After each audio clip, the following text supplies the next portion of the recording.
We never know where life will lead us or what may hinder us along the way.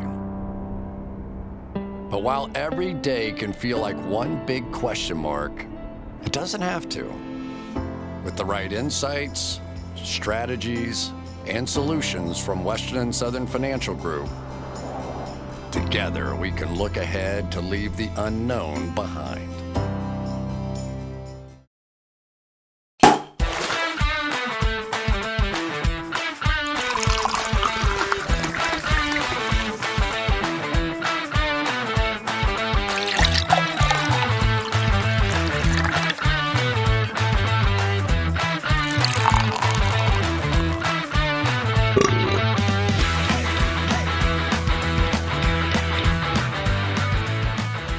The smelling salts are hitting different today, Mike. That Vegas trip took literal years off my life. That was an absolute sender, man. For those who don't know, Mike, myself, a handful of other guys at PFF went to Vegas and kind of just lit the city on fire for 5 days.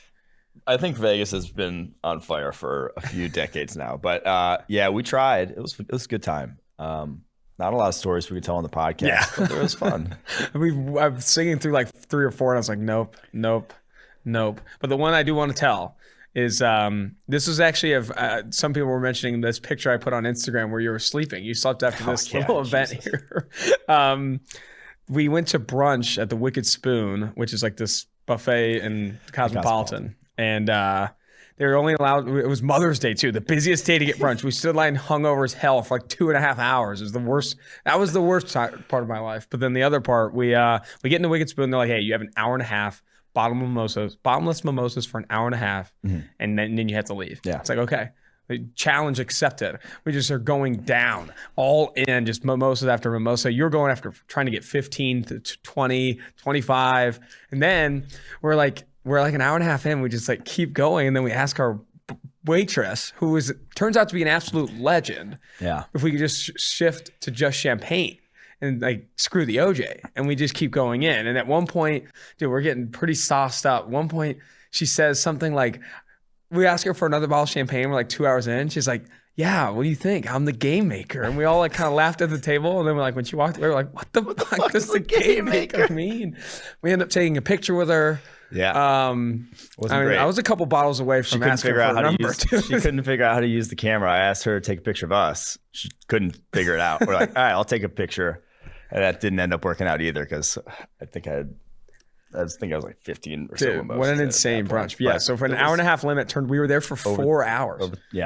Almost 4 hours after an hour and a half limit. So that was a good insane time. That was pretty just indicative of the weekend. We did run into a guy who was a 2-point drafts listener. Oh, let's go. At Encore, I believe. I don't remember enough about the interaction, but I think if you're listening, reach out again. I honestly don't remember anyone I met in Vegas outside of the freaking game maker. The game maker will literally live forever. Might have to get the picture. We'll send it to Quinn, and maybe Quinn can put it on the YouTube video because it's hilarious. She wasn't even like, it wasn't even that far into it. Like she just says that. Yeah.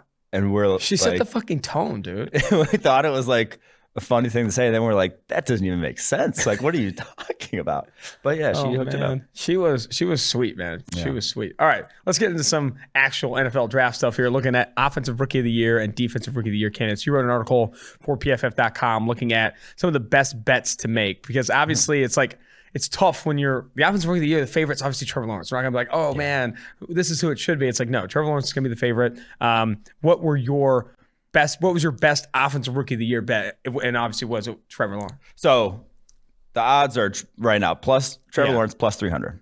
Obviously the favorite. Justin Fields, Trey Lance plus 600, Zach Wilson plus 700, and then Najee Harris plus 800. Because if you go back and look, quarterbacks and running backs dominated. Yeah. The one because statistically, quarterbacks get sort of deference in the rookie of the year voting. Mm-hmm. Like if they have any sort of good season whatsoever, usually it goes to the quarterback. Like Kyler Murray got it a couple of years back when statistically he was not even like a top 15 quarterback in the NFL. Josh Jacobs was like supposedly. And Josh Jacobs, had like over 1,200 yards. So it gives deference to them. But then obviously running backs hit the ground running quite literally compared to other positions in terms of how well they translate to the NFL. So then they obviously get pumped up in these as well. Gotcha. But I think this year could change. it could be a little bit different this year you because have to we got hope, man, some. because I definitely think Justin Jefferson should have won it last year. Yes. Oh, I agree. I mean, that season comparatively to wide receivers historically was different. But it was literally the most receiving yards in a rookie season ever. But I will say that Jamar Chase and Kyle Pitts, I think, have legitimate shots. Now, they're not in the top, 6 here for the offensive rookie of the year. But if I was going to put down a bet, Trevor Lawrence plus 300 still feels like a great bet. True. Because, one, he's got a fairly good situation for development. He's not surrounded by shit talent. Like, they have DJ Chark. They have Laviska Shenault. They have Marvin Jones Jr. They have Tim Tebow. Tight end. Ever heard of him? Travis Etienne.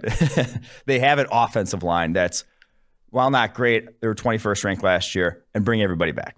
And I obviously added Walker Little in the second round as well this year. So he can succeed right out the gate, which was his biggest thing. Was he was the most NFL ready of the bunch. Should be translating from day one. So, man, going anywhere else, even with him being the heavy favorite here, you're just like banking on injury for Trevor, or like something. Yeah, like that. exactly. He's going, like, I would believe, and he's also in a situation where not a lot of these other rookies are going to be starting day one. So that still is my favorite bet to make. No, it has to be. I think that makes the most sense. It's not going to be plus 300 for long. You know, it could probably get into like a couple weeks into the season, and you're going to see it drop to like the plus 200 range and stuff like that. What was your second best offensive rookie of the year bet? So I don't love any of the other quarterback bets because Really? I really like Mac Jones plus 1,000. Like, I know he might not start, but like if I'm going to bet, I like the longest odds on any rookie quarterback. You know what I mean? Like, he has the longest odds of any rookie quarterback. Right now it's Trevor Lawrence at plus 300, Fields at plus 600, Lance at plus 600, and Wilson at plus 700. It's like Mac Jones at plus 1,000. but he's the one where, so Justin Fields, and even if Trey Lance, I don't love the plus 600 for Trey Lance. Like, Justin Fields, he could start early because Andy Dalton could come in and suck, out the gate. Sorry, Quinn. He doesn't have a mic today, but he's got to hate Andy Dalton slander here. But he come in and suck, and then Justin Fields comes in week 2, week 3, early on in the season. Whereas with Lance and Jones, I don't see Jimmy Garoppolo because, like, even in Kyle Shanahan's offense, if he's starting out the gate, he's not going to absolutely be rough. And we saw them starting with the Lions week 1. You know, they're not going to be. Yeah. It's not going to put the boots to Jimmy Garoppolo and really put him on the bench soon. Mac Jones with Cam Newton starting, Cam Newton's going to be fine. Like, he's not going to be losing them games out the gate where they're going to be like, okay, let's switch to Mac Jones. I don't know. Like, there's a lot of injuries. Cam Newton gets hurt all the time. But at plus 1,000, that's what I'm saying. But it's like, it's the longest odds of any QB. Like, if I'm going to take my second favorite bet after Trevor Lawrence, I think is Mac Jones. And hoping that, you're plus 1,000, you're hoping that Cam Newton either sits for some reason and Mac Jones comes in and lights it up. Sounds like you're hoping that Cam Newton gets injured. I'm not hoping. That's what you're skirting around what you're saying. But my second favorite bet is Jamar Chase at plus 1,100. Because Jamar Chase is going to put up numbers. We're going to talk about the rookies who went to the best situations for themselves.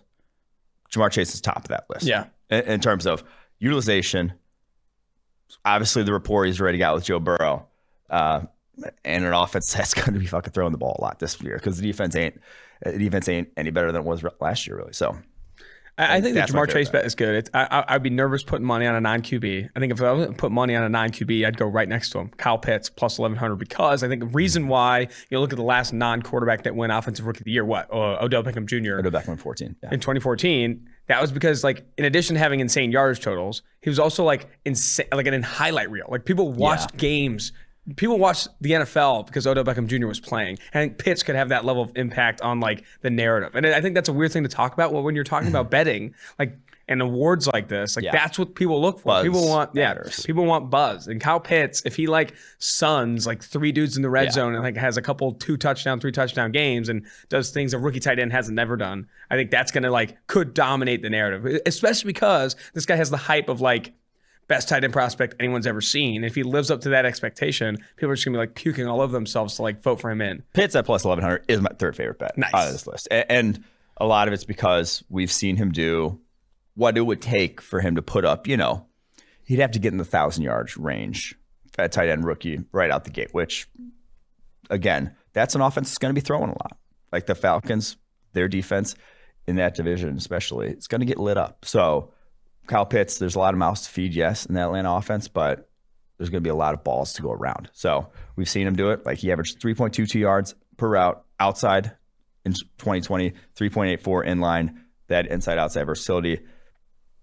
That's what it takes to produce like that at the NFL level. And that's what Pitts brings to the table. So also in a situation where Julio Jones and Calvin Ridley were battling injuries last year. If that happens again and Kyle Pitts takes over, I mean, my God, it's going to be a fun year coming up. I think my least favorite bet, if I can add that, my least favorite bet inside, the first 8, because I don't want to be like Terrace Marshall Jr. plus 5,000, but Najee Harris plus 800, I am not touching.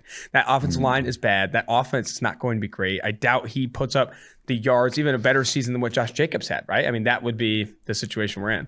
Well, it's the efficiency that's going to he's going to be under 4 yards per carry probably. I just behind that offensive line, he would have to be like a vastly different running back than even we saw at Alabama. Like you're just not going to put up numbers by the offense. I don't care who you are. AP in his prime, you're going to be hampered. That's how much run blocking fucking matters in the NFL. No, it's true. You're not wrong. So, all right, let's jump now to defensive rookie of the year. Your favorite bet for defensive rookie of the year? Yeah, my favorite bet for defensive rookie of the year. Well, I just like the chalkiest dude alive, but Micah Parsons at plus 400 is just. It's plus 450 now. Plus 450. Sorry, plus 450 is easily the best bet. A linebacker wins so often because they rack up box score statistics that like standardized voters can get in on. Like tackles. If Micah Parsons has 110 tackles and like a few sacks, forced fumbles, game. Like he is the defensive rookie of the year. That's exactly how this works. Yeah, it leans towards either guys that are your elite pass rushers, your obviously the Bosa's, Chase Youngs of the world, who are like, we can't miss edge guys. There's not one in this class. Yeah, like that, and there's not. So then after that, it goes to linebackers who rack up tackles. Maybe sometimes cornerbacks sneak in there. They get some pick numbers. You had Marcus Peters win back 2015, Marshawn Lattimore in 2017. But there's a strong deference over the course of the past 2 decades towards linebacker position in this award. So Parsons, say what you want about him and maybe some of his issues in coverage. He's going to rack up fucking tackles in the run game. Absolutely. He's just going to. Like that. That is that guy's bread and butter. So I do think that still, even though he's obviously the big fave, going to be that guy and say that's who I'd want. Man, all right, second best bet there. Second best bet for defensive rookie of the year. It's going to be a little off the wall, and it's because it's another guy we're going to talk about. My 10 best fits is Asante Samuel Jr. with the Chargers. Now, path to the field, the only thing I might worry about here, but he's plus 4,000. You got a long shot odds here for a guy who I think is going to get it. Could easily lead rookies in picks at cornerback position, like in a scheme that is conducive to doing so, to where playing to his strengths there in Brandon Staley's defense in Los Angeles. That like he picks 5-6 balls as a rookie. It could be like that's easily all it could take to win the defensive rookie of the year award. And at 40-1, that's good odds to me. Yeah, 40-1. I think you have to slam that. Which of these edge guys, I know you have another bet you want to highlight, but which of these edge guys that would you take if you had to take them? Jalen Phillips plus 700, Kwity Paye plus 1,000, Greg Rousseau plus 1,600, and then Azeez Ojulari and Jason Owe or Odafe Owe are both at plus 2,000.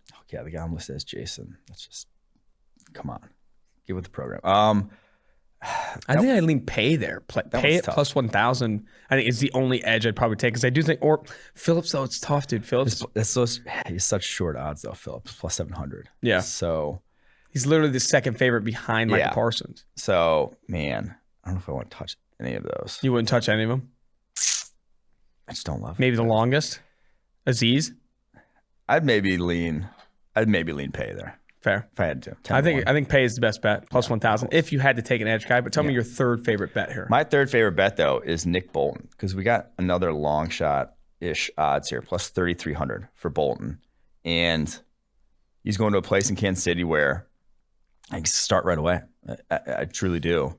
The highest grade linebacker in the SEC over the past 2 seasons. Let's see in stops. Like, yeah, there was question marks about, is he the high-end athlete that makes a difference? But again, it's like difference of coverage. That's not when you sort of defensive rookie of the year. It's going to be tackles, forced fumbles. I think he brings that to the table. And the thing about the difference between him and a guy like Willie Gaye, who they drafted in the second round last year, it's like Willie Gaye was behind the 8 ball developmental-wise, like picking up the speed of the NFL was going to be a challenge for him right out the gate, coming from Mississippi State where he barely played. Bolton, not the case. And I go back to a story, Bobby Slowick, who's the now pass game coordinator for the San Francisco 49ers, told me about Lund Fletcher at the end of his career with Washington. When I was like, dude, why were you throwing out? Because he had come over from Washington linebackers coach to PFF when he first started at PFF. I was like, why was Lund Fletcher like still out there? Because at the end of his career, like couldn't move. It was like, dude, that linebacker, we have to have a guy who can get the calls in, make the adjustments. That's more important than anything you do like post snap at linebacker. Fair. Like if you can get that shit down, you can see the field. If you can't, you will never be on the football field. I don't care how talented you are at the position. And I was like, oh shit, that actually makes a lot of sense. And you look at Steve Spagnuolo's defense, complex. And I think Nick Bolton's going to be able to pick it up right away. Like I think he is capable far more so than a guy like Willie Gay. And I think you'd see him start over him in a heartbeat. I'm going to give you another one that I like in a similar odd range as Asante Samuel Jr., Miami Dolphins safety Javon Holland, my guy, coming out of Oregon. I think he does see the field early there, though. You and Maurice Jones-Drew love that bet. I bet he does. I bet he does. Man, alrighty. What was that Maurice Jones-Drew tweet that was just an atrocity? I didn't see it. Oh, you know what it was? What? It was when Aaron Rodgers had requested a trade. He said, oh, that's right. Aaron Rodgers for Big Ben and like a fourth. Who says no? Who says no? My God. Everyone in the world. And he was like, no, Steelers fans, I was just trying to give you Rodgers. And I was dude. Whew. That was interesting, to say the least. That was our friend MJD. Our friend MJD. All right, we ready to move on to 10 best player fits? We're going to move on to 10 best player fits, yes. All right, let's do it. All right, number one here, best fit, and we talked about him a ton already. Jamar Chase to the Cincinnati Bengals. We said, a reason you like him is one of the better bets is because he's going to instantly be their top guy. This is, I know a lot of people like T. Higgins. People like Tyler Boyd. Joe Mixon's going to get his touches. But Jamar Chase and Joe Burrow, that is going to be the connection. He is going to be their top receiver. And I think he can produce right out of the gate. Yeah. And you never see this either. Just doesn't happen. Where a guy who's your surefire number one wide receiver in college then becomes that in the NFL as well. And you're both blue chip, top 5 pick prospects. It's a rare scenario. Very rare. And that's why I think that's why the more I had thought about it pre-draft, I'm like, it's just going to be Chase. It's just going to be Chase, the pick at 5 for the Bengals. I don't care the Penei Sewell love. Maybe he's the smarter team building pick or whatever. You have a situation that is unique in that you can get a guy who was record breaking at the college level to then go with your record breaking quarterback. That's your guy. It's a very good fit. And Chase, like I said, Joe Burrow struggled. It was deep ball accuracy year one.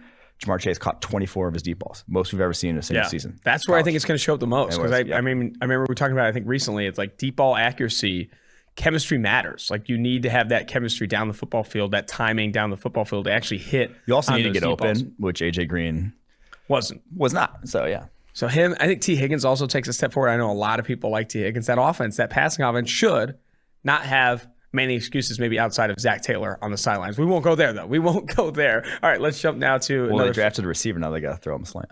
No, come on. In the words of Pac-Man Jones. Oh, man, that Pac-Man Jones video. Incredible. All right, pick 14. Elijah Vera Tucker goes to New York Jets. Perfect fit for that scheme. Yes. And we could shit on the trade all we want. We wouldn't have done the trade. But I'm not ever going to shit on this pick because he's going to be fantastic in Michael Fleury's scheme. It just straight up is. 84.1 run blocking grade, on outside zone runs over the past 2 seasons. The best pass checking guard in this draft, kind of hands down. The highest pass blocking grade on 2 true pass sets over the past 2 years, regardless of position. You played left guard and left tackle over that span. I haven't actually heard where they exactly plan on playing him. I believe left guard, though, right? If he slots in right next to Mekhi Becton, you just don't worry about the blind side. That peace of mind is there for him. Now, right side, TBD. But left side, you don't have to worry about that for the next foreseeable future, shall we say, because I know you hate the 10-year starter. comp. Yeah, 10 years. They're both 10-year stars on the left side. You have two 10-year starters on the left side. My gosh. I mean, how many? I want to know how many players, when people say that, actually become 10-year stars for that team. I will say the Jets draft the 10-year starter. D'Brickashaw Ferguson, top 5 pick of tackle, started 10 years, missed a handful of snaps in 10 years, and then retired. He was the definition of it. So they already drafted. You just drafted a 10-year starter. They just drafted the next D'Brickashaw Ferguson. I don't think we've talked a ton about his pass blocking prowess either. Like in 2019, an 87.9 PFF pass blocking grade across over 500 snaps. And then even in 2020, when he was playing a lot of tackle, left tackle specifically, 84.2 pass blocking grade at left tackle for USC in 2020. And we bring up the Pac-12 championship game against Kayvon Thibodeau, Oregon edge, and as a reason why. We more bring it up as the reason why, with those 32 and the quarter-inch arms, I believe it was quarter, that you're probably going to want him inside at the next level. But it really wasn't that bad. He didn't get shit on like we've seen some of these other tackles get shit on over the courses of their careers. It was just more, you saw the length be an issue. Mm-hmm. And the length is an issue against a guy who is going to be a top 5 to 10 pick. He is a special edge rusher, Kayvon Thibodeau, the Oregon guy, who we'll talk about when we talk about the 2020 mock on the next pod. But Elijah Vera Tucker, as good as it gets a pass pro. Yeah. As good as it gets a pass pro prospect at guard. Alrighty, moving to Odafe Oweh of the Baltimore Ravens. Another really good fit. I think the reason you like this most is because the edge talent, man. What the Baltimore Ravens do, developing edge talent is special. Yeah. You have Pernell McPhee, 5th rounder. Zadarius Smith, 4th rounder. Matthew Judon, 5th rounder. All got massive second contracts as players that it's all over the last decade. 3 guys that late in the draft is insane to hit on. Also, Tyus Bowser, to a lesser degree, was a massive developmental, just an athlete developmental prospect, and he is in that same vein as well in terms of garnering a second contract. So they're just very good at it, and in that scheme, athleticism can play even without being able to win one-on-one a lot. It's also the best fit for any Jason Oweh stan. Anyone who's like, man, I think Oweh can get there. I think Oweh can be more than a 0 sack guy because I do think if he doesn't succeed there, it wouldn't happen. Exactly. It would have been tough to see him go somewhere like Las Vegas where it's just I just don't know. It's probably not going to work out. I don't think that. I don't know. I do think that Odafe Oweh going to Baltimore is fantastic for him and fantastic for his supporters. All right. Asante Samuel Jr. to Los Angeles Chargers. We said it literally as the pick captain. And I think everyone and their mother has said it to this point. Asante Samuel Jr., that fit in Brandon Staley's defense is just absurd. Yes. And he's also one of the steals of the day two, if not the steal of day two. Yeah. We talked about it. Zone prowess. No one ran more zone last year, Brandon Staley. No reason for him to change up what they did last year with the talent they have in Los Angeles. So, are you getting in on the Chargers? I know we've talked. You've had a history. You have a history. I do have a history with the Chargers. The one year I was all in, that was the one year they did make the playoffs, I believe. Now, I'm not all in, but I can be convinced. I need to see if that offensive line stays healthy through preseason yet, because that's the biggest thing. The O-line is night and day. They addressed it as much. They did what I thought Cincinnati should have done to a lesser degree. They threw everything they had at it. I thought Cincinnati should have done that instead of being let me replace Carl Lawson, let me replace William Jackson. No, just throw everything you got at the O-line. Fix that first. And then you could patch holes defensively through the draft, then get your scheme fits through the draft, but make sure the O-line's good.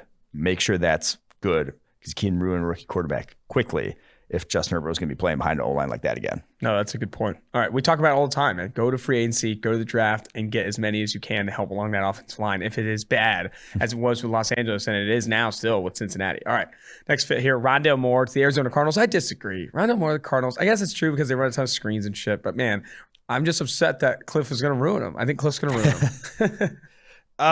I know you'd think that. And I am cautious about he ruined Andy Isabella for us. You have to at least acknowledge that him versus Larry Fitzgerald. So they had the second most screens this past year. I think the most over the last 2 years. Most over the last 2 years. Wide receiver screens. Yes, wide receiver screens. That Rondale Moore versus Larry Fitzgerald at least takes those to another level. When he's on the football field, I think throwing screens last year 4.1 yards per attempt. That's brutal. That's disgusting. That is a run play. It is, which they're supposed to be. If you're good at sort of scheming up those screens, they should at least be better than run plays. But even if they're not, with Rondo more in their hands, they're better than run plays. If they use him correctly, it's a good fit. I'm very interested to see how he's used them. I mean, a big thing about the usage too, I don't know how much we've dived into it. It's just like the usage of DeAndre Hopkins last year. Like, it just didn't make a ton of sense to like exclusively run him at that left outside receiver. Like, you have to get more creative with your number one guy. Seth Gleaner wrote a whole article about this. Yeah. I mean, and it was right. You should go to PFF.com and check it out. Yeah. All right. Azeez Ojulari going to the New York Giants. Another really good fit. Yeah. And this one's kind of like value as well to get him where they did. Obviously, he falls because of the knee injury or the lower leg degenerative, whatever. But so they use true 3-4 outside linebackers in that scheme. They use guys in space who are athletic. So you're not going to draft Peyton Turner and just throw him in that scheme and be like, okay, you're our edge now. As much as we throw edges into a bucket, certain schemes still utilize guys differently. There's still a role in each defense that requires a certain skill set. Ojulari has that skill set. Athletic, undersized, 249 pounds, not going to be an issue there. You had Kyler Fackrell dropping into coverage over 8 times a game last season. I think he just seamlessly fills that role and does it better than Kyler Fackrell. Yeah. I mean, that's the upgrade is almost a big reason why it's a fit as well. 91.7 PFF pass rushing grade this past year, 38 pressures in 2019, 37 pressures in 2020. Guy was a stud. And you've said it before, like one of the more polished players of the edge class, because so many of these other guys had question marks. And even he, towards the back end, a big reason why he slipped, obviously, was that lower leg stuff. But still, he's going to come in and I think be able to contribute right away. All right. Next fit we have here is Nick Bolton to the Kansas City Chiefs, also mentioned on the Defensive Rookie of the Year bets there. Yeah. And I kind of explained the reasoning why then in terms of Steve Spagnuolo's defense. It's a varied defense. I think they ran 5 different coverages over 10% of the time last year in terms of like the coverage buckets of like cover 3, man, quarters, whatever.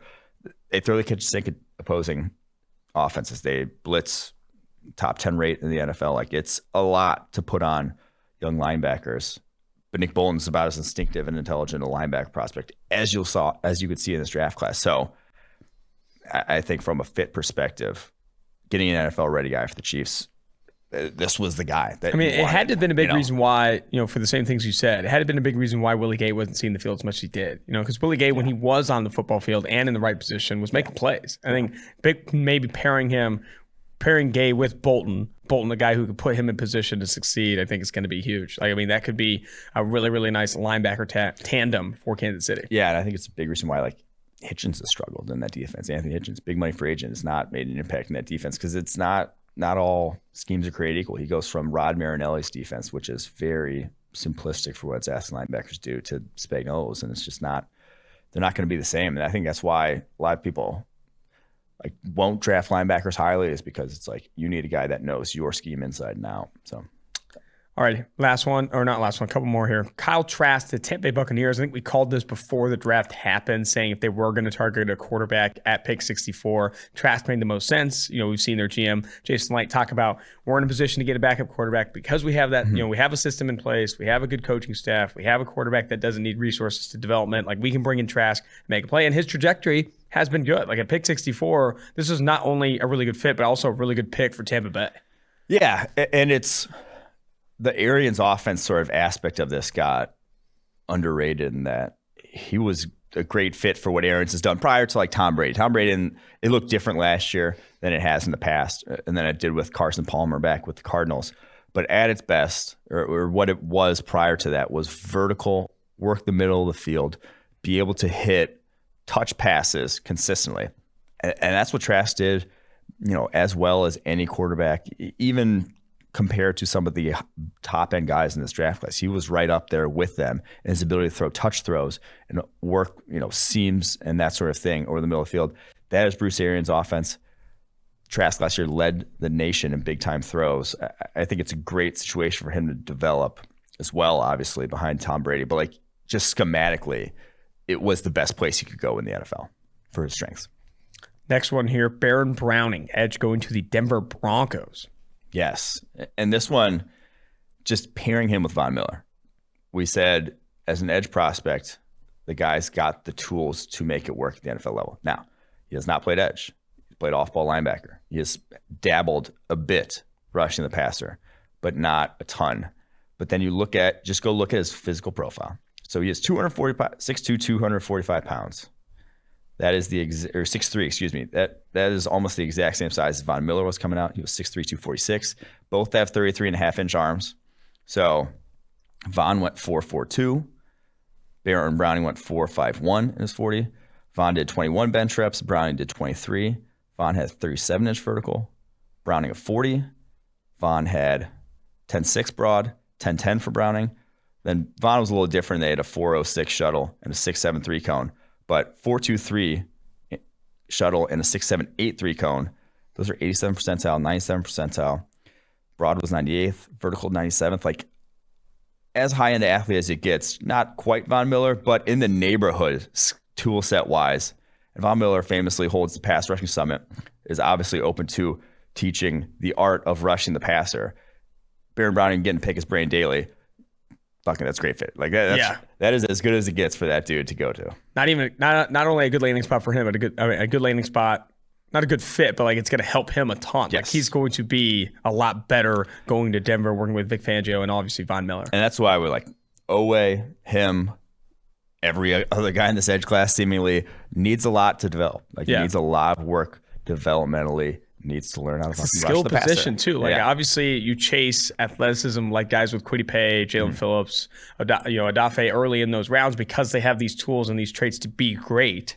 But it takes a lot more than the tools. It takes a lot more. Even Chase Young. Look like Chase Young last year. There's still opportunities for him to like develop as a pass rusher because he is still, kind of expecting to win with pure athleticism and pure tools. But once he adds those moves, it's same with Khalil Mack. Khalil Mack early with the Raiders. That first season was awesome, but he was not elite as a pass rusher until he developed some of those tools and those types of things. So I do think that matters. It matters a ton. Last one here, James Hudson going to the Cleveland Browns. Yes. And so one of our favorite sort of developmental guys obviously needed work after transitioning from defensive line to offensive line only a couple years back. And you see him just, his technique is just inconsistent as hell. His feet are all over the place, his pass sets. But the fact that even with that, he still only allowed 6 pressures all last season on 319 pass blocking snaps. That's what you want. It's a guy who's still getting the job done, even though he has no clue what the hell he's doing sometimes. That is what you want, because when they do figure out what the hell they're doing, and he goes to a place where you pair him with one of the best offensive line coaches in the NFL, Bill Callahan, fucking transforms that offensive line year one last year with Cleveland Browns, works wonders for guys like Wyatt Teller, turns into one of the best guards in the NFL, seemingly overnight. Could not be a better fit for him. And the versatility where he goes to where he could play tackle or guard in a pinch, very good for both him and the Browns. All right, this next pivot here, I want to throw some player totals at you, some rookie player totals, starting with the 2 quarterbacks. Right now on DraftKings Sportsbook, you can go and get 3,800 and a half passing yards, over under 3,800 and a half passing yards, roughly 223 per game in a 17-game season for Zach Wilson. Your thoughts there? New York Jets offense, 17 games, around 223, 224 per game. Man, that one's tough. I'd like the under. Yeah, that's a lot. That. Yeah, it is a lot. Although another team that with that defense will be behind. They will be slinging it, but that's still, for a rookie, is a lot to expect. And especially the silver lining there is he definitely will be playing. Like he definitely will be starting week 1. Yeah, like there's no sort of guy also there that could take his playing time, or he will be the guy, and he will be the guy for 17 games if he stays healthy. So Trevor Lawrence is even bigger. I'll give you this one, 4150 and a half, which is roughly 245 passing yards a game across a 17-game season for Trevor Lawrence. I don't like that one either. I would lean under for both. I think Zach Wilson obviously had a great season at BYU, but there are reasons to think that he could maybe have a slow start to his NFL career. With Trevor Lawrence, you're expecting a fast start, but even then, to have that level of consistency, to put that much yardage up, I mean, you'd have to be banking on a lot of success at Trevor Lawrence year 1. But I mean, do you want to be sweating a Trevor Lawrence under all season? That's the question. I will go over with the Lawrence one. Do it. I think he's hot. Do it. All right. I think I have one more for you. Come out hot. Here's an interesting one. Of these 3 quarterbacks, and these odds, which bet would you take? Most likely rookie quarterback to start week 1. Justin Fields at plus 180. Okay. Trey Lance at plus 220, or Mac Jones at plus 300. I like the Lance one. Okay. I still think there's a play to be made if Jimmy G, they're looking at that roster and saying, these guys are kind of close. Do we really want to be on the hook for Jimmy G's $20+ million this year? Like, is it that big a difference? Could that $20+ million be used elsewhere in a better manner to make us win more games this year if both those guys come in and can both ball? Yeah, I think Lance, like the Fields one versus Dalton, I got to take that they're going to almost redshirt them to try to save the jobs in an effort where it's like you don't start him year 1. You're like, hey, we got this guy in waiting that we just drafted that we're developing. He's doing really well. Give us another year. Practices, you should see them. We're redshirting we're doing the Mahomes model. Just like, trust us. The Mahomes just the model. last game of the season. I was there with Mahomes. You said Matt Nagy. Matt Nagy was there. I don't hate it. Yeah, it's not a bad take either. We'll see. But he wasn't there with Mahomes. He was in Chicago already, but he was in spirit. He learned from Andy Reid. He was in spirit. He was there in spirit. I got one more for you just as a joke one, but this is pretty funny. The only receiving yards prop you can bet on DraftKings right now is Tim Tebow over under 12.5 receiving yards and over under 1 touchdown. The over under 1 touchdown is plus 350. So over a half touchdown. Oh wait, Nagy was there actually year 1 with Mahomes. My bad. He was. So I wasn't wrong. Oh, there you go. There you go. Yeah. Plus 350, Tim Tebow to have a touchdown next year. I'm taking it. I'm putting my next month's rent on it. You have to. You got to believe. You got to believe. Someone has to believe in Tim Tebow. All right, that's going to do it for this episode of 2 for 1 Drafts. Our next episode, we're going to look at a 2022 NFL mock draft written by Mike Renner. Make sure you rate, review, and subscribe to 2 for 1 Drafts. Until next time, Austin Gayle, producer Mike Quinn, producer David Sofaro, Mike Renner, 2 for 1 Drafts.